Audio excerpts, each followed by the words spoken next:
April 23, 1945, somewhere in Bavaria. The explosion came without warning, a hollow crump that seemed to compress the air itself before releasing it in a wave of steel and fire. Dr. Ernst Reich felt the impact before he heard it, a sensation like being struck by an invisible fist that threw him sideways into the mud. When he tried to stand, his right leg refused the command. Looking down, he saw a white bone gleaming through torn fabric and flesh, a sight he'd witnessed hundreds of times in other men, but never expected to see in his own body. The rain began to fall, mixing blood and earth into a dark paste that pooled around his shattered shin. As battalion physician, Reich had performed 57 amputations in the past 18 months. Now, lying in the mud with rain washing over his face, he understood with perfect clarity that he was about to become number 58. The steel fragment had done its work efficiently. His tibia was shattered in 3 places. The fibula snapped clean through. Reich probed the wound with practiced fingers, noting the exposed bone ends, the torn muscle tissue, the arterial bleeding he couldn't fully control with the makeshift tourniquet fashioned from his own belt.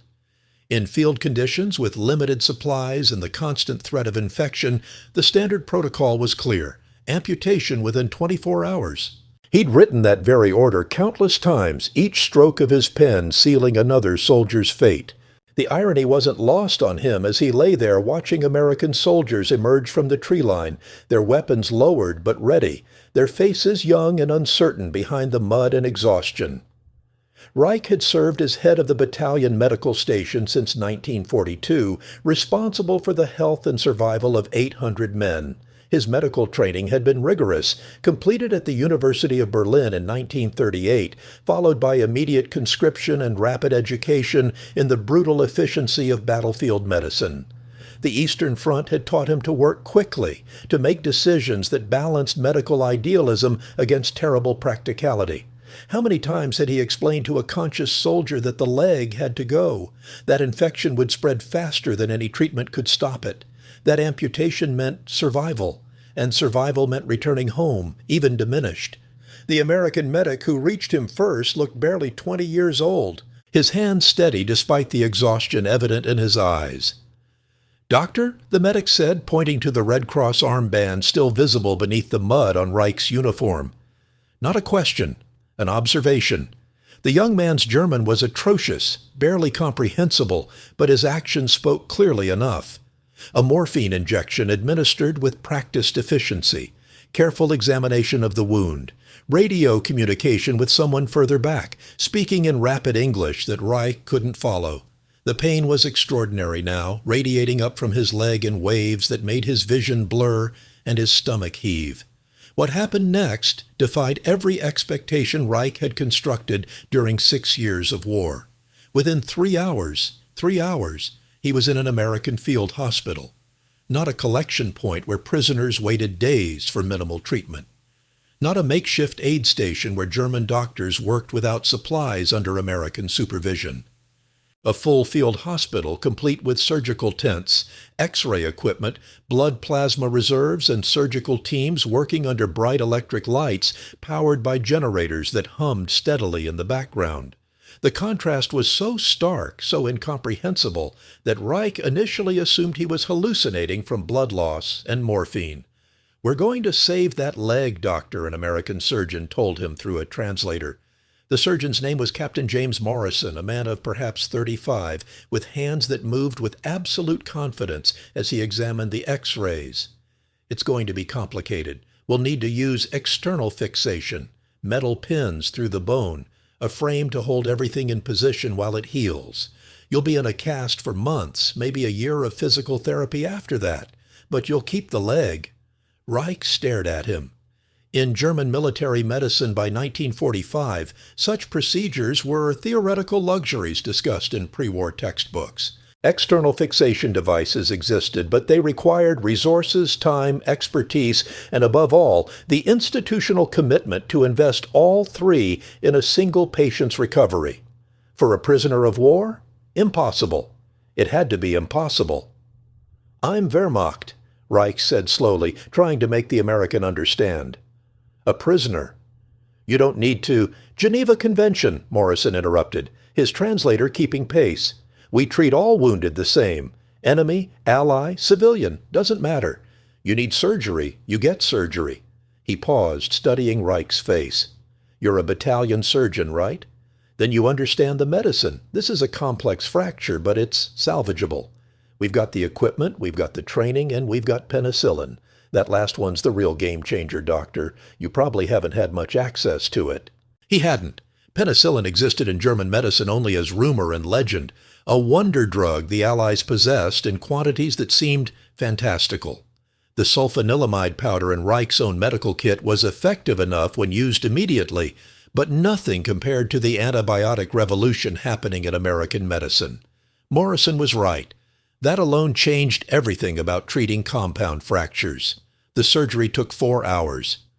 Reich was conscious for the spinal anesthetic, watching Morrison and his team work with a precision and calm that spoke of abundant resources and systematic training. They irrigated the wound extensively, removing fragments of metal and cloth, debriding damaged tissue with careful attention to preserving as much viable muscle as possible. The external fixation device was a marvel of engineering. Stainless steel pins driven through his tibia above and below the fracture, connected by adjustable rods that held the bone fragments in precise alignment. When they finished, Reich's leg looked like something from an engineering diagram, all metal scaffolding and careful geometry. You'll start getting penicillin injections every 4 hours, Morrison explained afterward, as Reich lay in the recovery ward surrounded by a dozen other patients, American soldiers mostly, but 2 other German prisoners as well. We'll watch for infection, but honestly, with the antibiotics and the clean surgical field, your odds are excellent. Better than 90% that you keep the leg with full function, 90%. In Reich's experience with compound fractures on the Eastern Front, the survival rate with amputation was perhaps 70%. With attempted conservation, maybe 40%, and most of those retained only partial function. The difference wasn't just medical knowledge, it was resources, infrastructure, the luxury of time and supplies that allowed surgeons to attempt complex procedures instead of defaulting to brutal efficiency. The prisoner of war hospital where Reich spent the next 7 months was unlike anything German propaganda had prepared him for. He'd expected crowded warehouses, minimal food, guards with barely suppressed hostility. Instead, he found clean wards with real beds, regular meals that included meat and fresh vegetables, and medical staff who treated their work as a professional calling rather than an obligation to be minimized. The daily routine became familiar. Morning rounds where American doctors checked on all patients regardless of nationality. Physical therapy sessions where rehabilitation specialists worked on maintaining muscle tone and joint flexibility. Afternoon hours when patients could read, write letters, or simply rest. The Red Cross packages arrived regularly containing chocolate, cigarettes, writing materials, small luxuries that made captivity bearable. But it was the professional respect that shocked Reich most profoundly. 3 weeks after his surgery, Captain Morrison stopped by during evening rounds. "I've been reading your file," Morrison said, settling into the chair beside Reich's bed. "Battalion surgeon, Eastern Front, Western Front. You've seen a lot of trauma cases." "Too many," Reich replied. His English was improving rapidly from necessity, though the translator still hovered nearby for complex medical terminology. "I'm guessing you've got experience with things we haven't seen much of," Morrison continued. "Extreme cold injuries, massive hemorrhage in field conditions, sepsis management without antibiotics. We've got a couple of complicated cases right now, American boys, and I'd value your input, if you're willing." Reich felt something shift in his chest, a sensation he couldn't quite name. "You want my advice? For your own soldiers?" "I want good medicine," Morrison said simply. "You're a doctor. I'm a doctor. The war's essentially over. Why wouldn't I ask someone with relevant experience?" He paused. "Obviously, you'd be observing only, not treating directly. But yeah, I'd like to know what you think." It began with consultations at bedside, Morrison presenting cases and asking Reich's opinion on treatment approaches. A soldier with a femur fracture complicated by vascular damage. How would Reich have handled it in field conditions?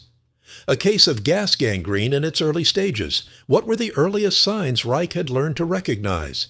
The conversations expanded to include other American surgeons, specialists in orthopedics and wound management, who were genuinely curious about German field medicine techniques. Reich found himself describing the realities of Eastern Front surgery, operating in dugouts and abandoned buildings, working by flashlight when generators failed, performing amputations in under 15 minutes when artillery bombardment made speed essential for everyone's survival. The Americans listened with professional intensity, taking notes, asking clarifying questions, treating his experience as valuable knowledge rather than enemy intelligence.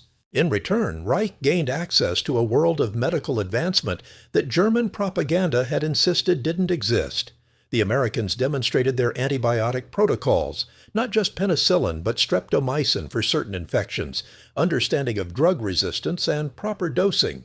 They showed him their blood banking system, how plasma could be stored and transported, the protocols for mass casualty triage that prioritized efficiency without sacrificing care quality.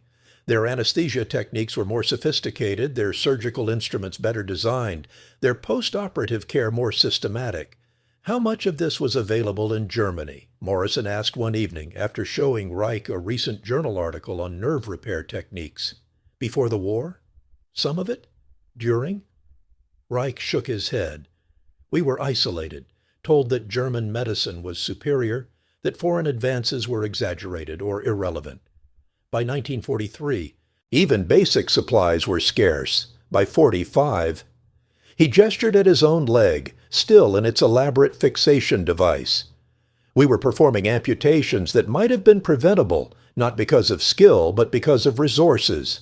The physical therapy sessions became another revelation. American rehabilitation specialists approached recovery with systematic optimism, using techniques that balanced patience with progressive challenge. They manipulated Reich's ankle through range-of-motion exercises, gradually increasing the stress on healing bone. They taught him exercises to maintain muscle mass despite immobilization, explained the importance of circulation and tissue health, treated recovery as a process requiring active participation rather than passive waiting. In Germany, Reich told his physical therapist, a corporal named Davis who seemed impossibly young to possess such expertise, rehabilitation was mostly hope. Hope the bone healed straight, hope the patient regained function, hope infection didn't set in weeks later. That's what we had too, until pretty recently, Davis replied, guiding Reich's foot through a careful stretch. But the war forced innovation. We've had to get good at this, treating thousands of guys with traumatic injuries. Your case, the external fixation, the antibiotic protocol, this whole rehab program, 5 years ago, this was cutting edge. Now it's standard. War accelerates everything, including medicine, even good medicine. By his 5th month of recovery, Reich was walking with crutches, the external fixation removed, his leg encased in a cast that would remain for another 3 months. The bone was healing cleanly, the X-rays showing solid callus formation. Morrison showed him the images with evident satisfaction. You're going to have full function, the surgeon said. Maybe a slight limp, some weather sensitivity. But you'll walk, run if you want to, live a normal life. Reich studied the X-rays, seeing in the healing bone a metaphor he couldn't quite articulate. This shouldn't have been possible, he said quietly. It's barely possible, Morrison corrected. We've got the Geneva Convention, command commitment to POW medical care, supplies from a manufacturing base that wasn't bombed, and medical advances that happened because we had time and resources to develop them. Take away any of those factors. He shrugged. You understand. You've been on the other side of this. The other side.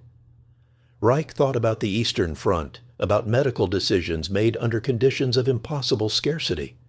Not just supplies, scarcity of time, of safety, of hope itself. He thought about the racial medicine he'd learned in medical school, the lectures that divided humanity into hierarchies of worth, the unstated understanding that some lives merited more effort than others. He'd never explicitly refused treatment based on race. His medical station hadn't held prisoners, hadn't faced those direct choices. But the ideology had been there, woven through his training, shaping his understanding of what medicine meant and whom it served. Here in this American field hospital, he'd watched doctors treat everyone the same.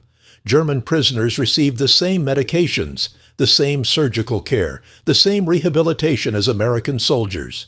It wasn't perfect. There were guards, restrictions, the fundamental inequality of captivity. But within the medical sphere, the principle was clear. All patients deserved the best possible care, not because of nationality or ideology, but because they were human beings in need of healing. After 7 months, Reich was transferred to a permanent prisoner of war camp in France, where he was assigned to the medical department. The camp held several thousand German prisoners, and the medical staff included both American supervisors and German doctors working under their direction. As an officer, Reich wasn't required to work. The Geneva Convention explicitly exempted officers from labor. But like many German doctors in captivity, he volunteered for medical duty, partly to maintain professional skills, partly for something meaningful to do, partly because healing was the one aspect of his identity that still felt intact. The camp medical facility was basic but functional. Examination rooms, a small surgery for minor procedures, pharmacy supplies that included antibiotics Reich had never personally administered before. The work was routine, treating infections, managing chronic conditions, addressing injuries from camp labor. But it was real medicine, practiced according to principles that transcended national boundaries. The American medical officer in charge, a captain named Weber, provided Reich with access to medical journals and textbooks. "You're going to go home eventually," Weber explained. "Germany's going to need doctors who understand modern medicine. Might as well use this time to catch up." The journals were a revelation. Reich read about wartime advances in trauma surgery, the development of blood banking systems, new understandings of shock and fluid resuscitation, sophisticated approaches to infection control. But more striking than the technical content was the underlying philosophy: medicine as humanitarian service, the physician's duty to all patients regardless of politics or nationality, the rejection of racial science in favor of universal human dignity. This was all published during the war? Reich asked Weber, indicating a stack of journals from 1942 through 45. Most of it? Some from before. Weber paused. "What were you reading in Germany?" Reich thought back to the medical publications he'd seen during the war. Technical journals focused on military applications, theoretical papers that sometimes referenced racial categories, practical guides for resource-scarce conditions. "Nothing like this," he admitted. "We were told Western medicine was corrupted by Jewish influence, that German racial science was more advanced. But reading these," he gestured at the journals, "there's no racial science here, just medicine." "Yeah." Weber's tone was carefully neutral. "That's kind of the point. Medicine serves human health. Start dividing people into categories of who deserves care, who deserves research, who deserves resources. You're not doing medicine anymore. You're doing something else." The camp also participated in the American Re-Education Program, an initiative begun in late 1944 to counter Nazi ideology among prisoners. Reich attended lectures on democratic governance, read newspapers that presented unfiltered accounts of the concentration camps being liberated across Europe, participated in discussions about Germany's future. The propaganda he'd lived with for 12 years, since Hitler's rise in 1933, was systematically dismantled through documentation, testimony, and confrontation with facts he couldn't deny. The medical evidence was particularly damning. Reich learned about the T4 euthanasia program that had murdered 70,000 disabled Germans, about medical experiments conducted in concentration camps, about the systematic application of racial medicine to justify atrocity. He read testimony from German doctors who'd participated, their explanations eerily familiar: efficiency, resource allocation, the greater good, scientific advancement. The same rationalizations Reich had heard in medical school applied to their logical conclusion. One evening, Reich sat with 2 other German doctors in the camp, both former Wehrmacht physicians like himself. They were discussing a case they'd seen that day, a prisoner with tuberculosis requiring isolation and extended antibiotic treatment. "The Americans are spending months of medication on him," one doctor observed. "That's significant resources for one patient." Geneva Convention, the other replied, same as they did for us. Reich thought about his own leg, the resources invested in his recovery, the principle underlying that investment. It's not just the convention, he said slowly. It's what they believe medicine is, not resource allocation disguised as science, not efficiency-serving ideology, just healing, everyone who needs it. Is that sustainable? The first doctor asked. Can any medical system actually treat everyone equally when resources are limited? I don't know, Reich admitted, but I know the alternative. We lived the alternative. We were trained in it. He touched his leg, feeling the solid bone beneath the muscle, remembering the moment he'd expected amputation and received salvation instead. Maybe the question isn't whether it's sustainable. Maybe the question is whether medicine means anything without it. In 1947, Reich was repatriated to Germany. He returned to a country whose medical system was shattered, its infrastructure destroyed, its professional institutions discredited by association with Nazi crimes. The occupation authorities were demanding comprehensive reforms in medical education, insisting that German medical schools address their role in racial medicine and rebuild curricula around humanitarian principles. Reich became part of that reconstruction. He joined the faculty at a medical school in the American occupation zone, where he advocated for reforms based on what he'd learned in captivity. Introduction of practical bedside training instead of the traditional lecture-heavy German system. Emphasis on laboratory diagnosis and empirical evidence, integration of new antibiotics and surgical techniques. But most importantly, complete rejection of racial medicine and affirmation of medicine as service to all humanity. He taught young German doctors, many of them veterans themselves, returning to medical training after the war, about the wound management protocols he'd learned from American surgeons. He demonstrated rehabilitation techniques that Davis had taught him during his own recovery. He assigned journal articles from American and British publications, translations of the papers he'd read in the prisoner camp. But the most important lessons weren't technical. They were philosophical, ethical, foundational. Reich spoke to his students about the difference between medicine practiced as humanitarian calling and medicine corrupted by ideology. He didn't need to specify which ideology. They all understood. They'd all lived through it, participated in it to varying degrees, witnessed its consequences. The American surgeon who saved my leg, Reich told a classroom of medical students in 1949, treated me as a patient who needed help, not as an enemy who deserved punishment. That distinction, patient first, everything else second, that's not just ethics. It's what makes medicine work. Remove that, and you're just performing procedures on bodies. You're not healing people. He introduced American protocols for combat trauma, techniques that had been developed during the war but were directly applicable to civilian medicine in a country still dealing with millions of injured veterans.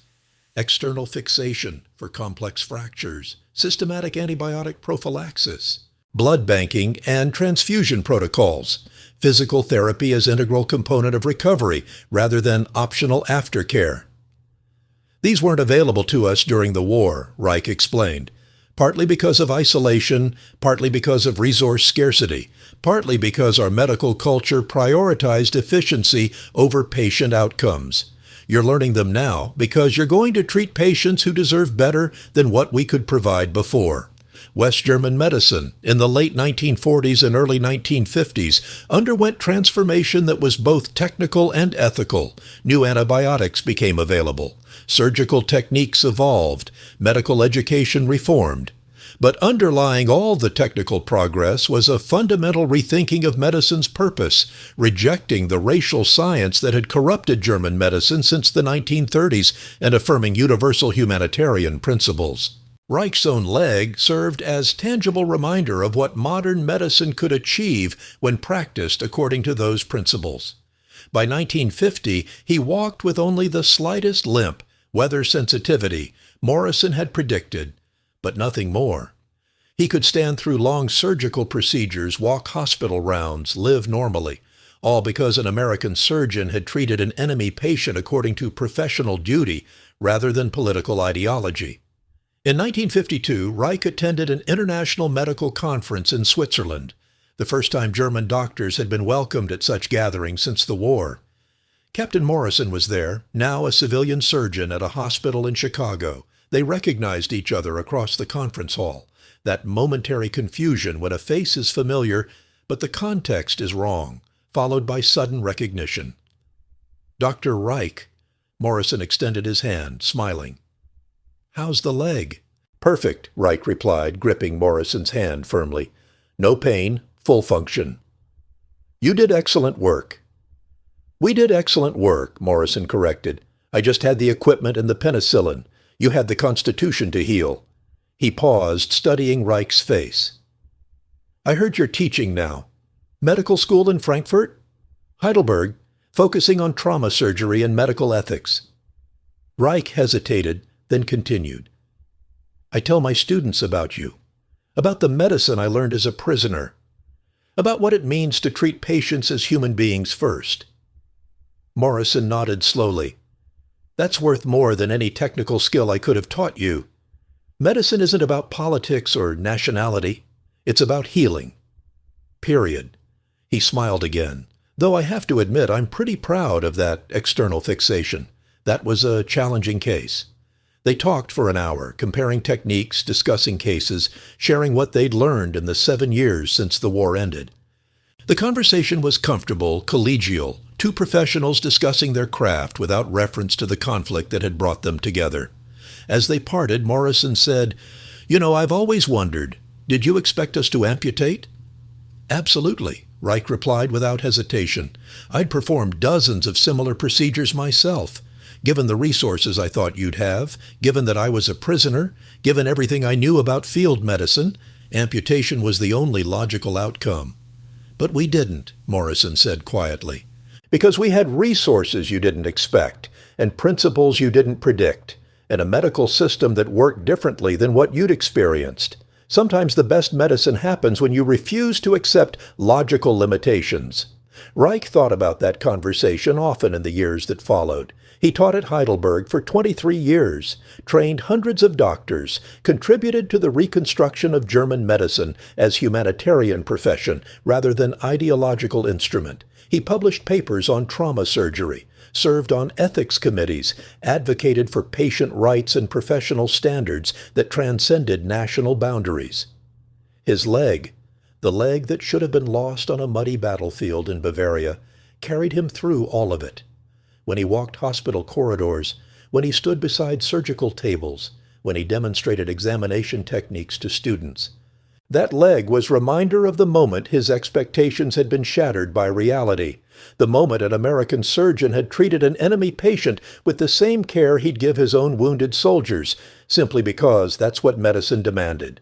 In 1972, Reich retired from active teaching, though he continued consulting and writing for another decade. He'd lived to see German medicine fully integrated into the international medical community, its dark history acknowledged and repudiated, its future built on principles of universal human dignity and professional duty to all patients regardless of politics, nationality, race, or ideology. When journalists occasionally asked him about his experience as a prisoner of war, by the 1970s, there was renewed interest in wartime stories as the generation that had lived through the war began passing. Reich always returned to the same theme, the profound difference between medicine practiced according to ideological constraints and medicine practiced as humanitarian calling. I expected to lose my leg, he would explain. I'd been trained in a system that divided the world into worthy and unworthy, that allocated medical resources according to political priorities, that understood efficiency as higher virtue than compassion.